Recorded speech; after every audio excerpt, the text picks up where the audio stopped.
Hi friend केमी अच्छा मुझे समस्त भल थे आज जीवा गोटे जगह बुलिया जा जो जगार ना हूँ मारदा जगन्नाथ मंदिर यहाँ गंजाम डिस्ट्रिक्ट अच्छी गोटे ऐतिहासिक मंदिर पुरातन मंदिर ये बेसी लोग जाना बोधे बुलिया आसतु मुझे से जगह बुलिया नेबी आपको केमती लगुच से जगहटा आ देखिए जी भल लगे कमेंट करेंगे ताहले जी आम चैनल को बर्तमान ही आम चैनल सब्सक्राइब करके घंटी बटन भी दबाई दिंतु चलते डेरी कहीं करवा वीडियो की तरफ।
जगतरनाथ जगन्नाथ कोटी कोटी ओडिया आराध्य देवता रथयात्रा रे भावर ठाकुर महाप्रभु एवं भक्तक मिलन को अपेक्षा करते समस्ते। इतिहास पृष्ठ रथयात्रा बंद नहीं अनेक किंवदंती रही। पुरी रथयात्रा सह गंजाम जिला शरण श्रीक्षेत्र मारदा पीठ सह कौन संपर्क रही आसन देखा।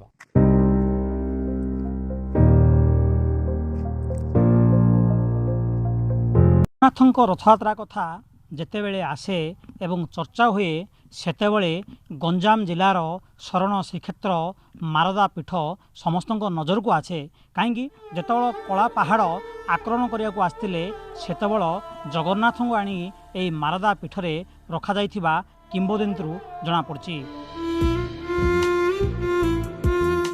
गंजाम जिला पोलसरा निकट शरण श्रीक्षेत्र मारदा पीठ जगतर नाथ जगन्नाथ एठारे 30 मास रही।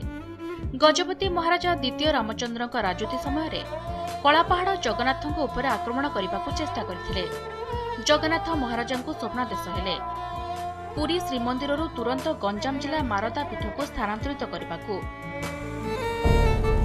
सो सांगने वीडियो केमती लागला निश्चित भल लगे जदि भल लगे वीडियो गोटे लाइक करूँ आ सब्सक्राइब करूँ आउ वीडियो केमती लगे कमेंट माध्यम जनातु आउ ताले आज ये संध्या है हम जाऊँगी आती कही रोज नमस्कार जय जगन्नाथ आ समस्त भल था बाय बाय टेक केयर।